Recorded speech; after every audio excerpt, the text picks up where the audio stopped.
Hello குட்டீஸ், மீனுக்குட்டியின் குட்டி கதையில இன்னைக்கு என்ன கதை பார்க்க போறோம் தெரியுமா?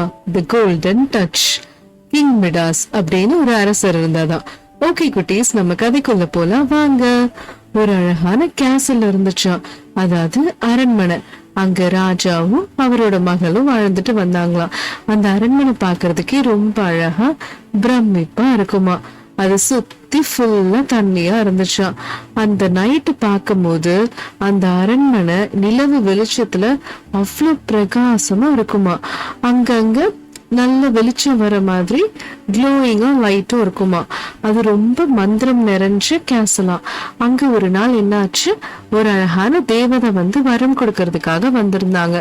அந்த தேவதை அரண்மனைக்குள்ள போனாங்களாம்.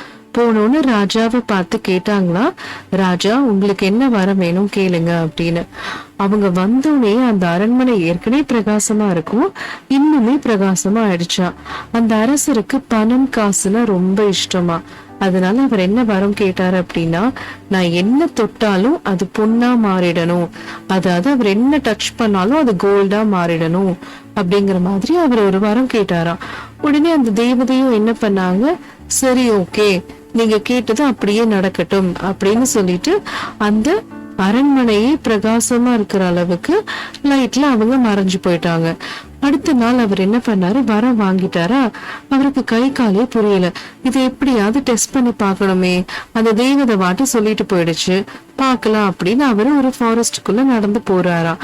அப்படி நடந்து போய்கிட்டே இருக்கும் போது அவர் முன்னாடி நிறைய பட்டர்ஃபிளைஸ் எல்லாம் பறக்குது. உடனே அவர் என்ன பண்றாரு, அந்த பட்டர்ஃபிளைஸ டச் பண்றாரு. டச் பண்ணோன்னு அது எல்லாமே கோல்டா மாறிடுச்சான். இவருக்கு ஒண்ணுமே புரியல. சரி ஓகேன்னு சொல்லிட்டு இவர் சாப்பிடலான்னு போறாரு. சாப்பிட போகும்போது ஸ்பூன்ல ஃபுட் எடுக்கிறாரு, அதுவும் அப்படியே கோல்டா மாறிடுச்சா. இவரை சுத்தி இருக்க எல்லாருக்குமே ஷாக் ஆயிடுச்சா. இவருக்கு என்னன்னே புரியலையா. சரி தண்ணியாவது குடிக்கலாம் அப்படின்ட்டு தண்ணி எடுத்தா தண்ணி கூட கோல்டா மாறிடுச்சான். ஏன்னா இவருதான் அப்படி வரம் கேட்டாரு இல்லையா, நான் எதை தொட்டாலும் பொண்ணா மாறிடணும் அப்படின்னு. அதனால இவர் என்ன தொட்டாலும் அது கோல்டா மாறிடுது. உடனே இது வரமா சாபமான்னு தெரியலையேன்னு சொல்லி அவர் பொண்ணு கிட்ட பேசிட்டு ஃபீல் பண்ணிட்டு இருந்தாராம். பொண்ணு தொட்ட உடனே பொண்ணும் அப்படியே கோல்டா மாறி அப்படியே ஸ்டாச்சு மாதிரி ஆயிட்டாங்களாம். அவருக்கு இன்னும் ரொம்ப கலையாயிடுச்சா. என்னடா இது, நம்மளுக்கு இருந்ததே ஒரே ஒரு பொண்ணுதான், அவளும் இப்படி ஆயிட்டாலேன்னு அவரால் அந்த சாபத்தை ஏத்துக்கவே முடியலையா. திடீர்னு அவர் ஓடி போய் அந்த ஏஞ்சலை கூப்பிட்டாங்களாம். கூப்பிட்டு நீங்க இந்த மாதிரி எப்படியாவது எனக்கு ஹெல்ப் பண்ணுங்க. அவர் நடந்ததெல்லாம் சொன்னாராம். அந்த ஏஞ்சல் அழகா தண்ணிக்குள்ளேருந்து இந்த ரிவர்ல நீ குளிச்சுட்டு போ, உடனே உனக்கு அந்த சாபம் போயிடும். நீ ஏன் எல்லாத்துக்கும் பொன் மேல ஆசைப்படுற, அதனாலதான் உனக்கு புரிய வைக்கிறதுக்காக நான் இந்த மாதிரி ஒரு வரத்தை கொடுத்தேன் அப்படின்னு சொல்லி அந்த ஏஞ்சல் சொல்லிட்டு மறைஞ்சிட்டாங்களாம்.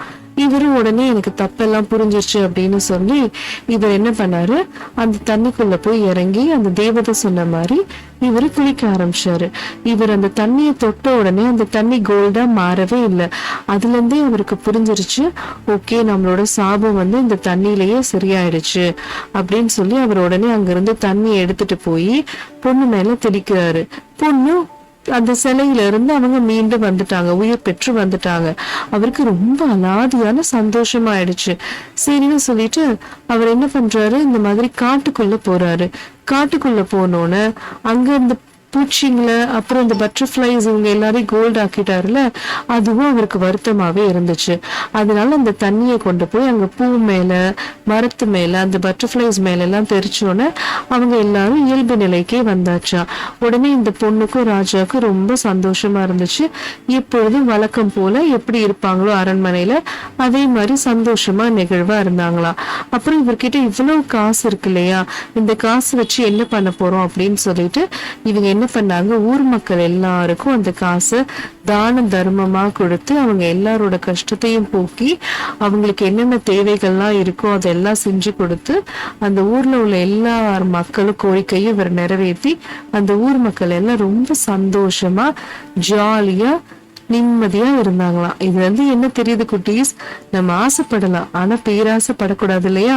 அதனால பேராசைப்பட்டா எவ்வளவு கஷ்டங்கிறத இந்த கதையில இருந்து நம்ம தெரிஞ்சிருப்போம். ஓகே குட்டீஸ், மீனுக்குட்டியோட குட்டி கதைகள் இன்னைக்கு அவ்வளவுதான். நான் உங்களை அடுத்த